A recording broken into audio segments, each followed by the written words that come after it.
నాన్న మా ఫ్రెండ్స్ అందరి దగ్గర స్కేటింగ్ షూలు ఉన్నాయి నాన్న. నాకు కూడా ఒక జత కొనిపోయాను నాన్న. Skating shoe? అవునా? టక్ మన స్కేటింగ్ షూ స్పెల్లింగ్ చెప్పరా. ఇప్పిస్తా అని చెప్పాలి, లేదంటే లేదని చెప్పాలి. ఏంటో ఈ నస. నానా మళ్ళేంట్రా? ఒక్కడనే ఉన్నానా, బోర్డు కొడుతున్నానా. ఆడుకోవడానికి ఒక డాగ్ ఇప్పించాను నానా. ఇంట్లో 2 కుక్కలు పెంచడం కష్టం అవుతుందిరా. చదువుకోబో. కుక్క అమ్మా, నాన్న కుక్క ఇప్పించామంటే ఇంట్లో నువ్వు మీ అమ్మున్నాడు కదా, చాలే పో అన్నారు.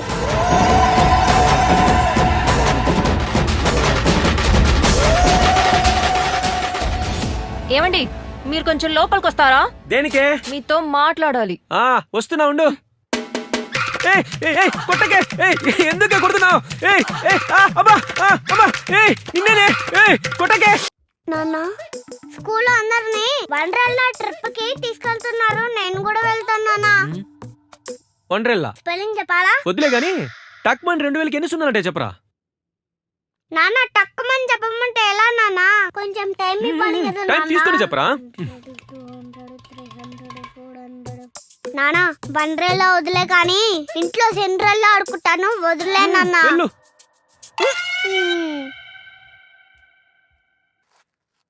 ఒరే సభ్యస్తా, ఈ దీపావళికి మా నాన్న నాకు కొత్త సైకిల్ కొంటున్నాడు రా. నువ్వు మీ ఇంట్లో కొనివ్వమను. ఈసారి ఏదైనా కానీ పక్కా సైకిల్ కొనిపించుకొనే తిడతాను. నాన్న, నాకు సైకిల్ కావాలి. సైకిల్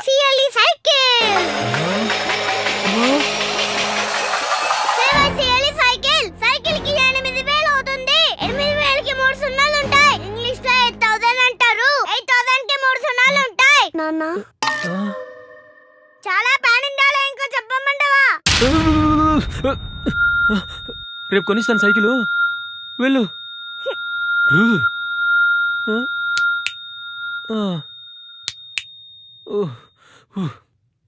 వావ్, చాలా బాగుంది. ఏమండి, చూసారా వాడెంత సంతోషంగా ఉన్నాడో ఇవాళ? మీరే వాణ్ణెప్పుడూ చదువు అని ఏడిపించారు, అది ఒక చిన్న సైకిల్ కోసం. పాపం. చూడు, పిల్లలు అడగని ఏది కొనివ్వకూడదు. వాళ్ళకి దాని విలువేంటో తెలియాలి.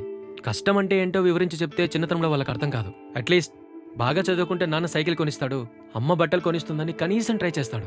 చూడు, నీ కొడుకు సైకిల్ స్పెల్లింగ్ నేర్చుకున్నాడా? 8000కి ఎన్ని సున్నాలున్నాయో కూడా చెప్తున్నాడా? స్కూల్లో వాళ్ళు ఎంత చెప్పినా జీవితం గురించి ఇంట్లో అప్పుడప్పుడు ఎంతో కొంత చెబుతూ ఉండాలి. అప్పుడే మన పిల్లలు బాగుపడతారు. ఇంత సోది చెప్పి మరి సెకండ్ హ్యాండ్ సైకిల్ ఇప్పించాడు.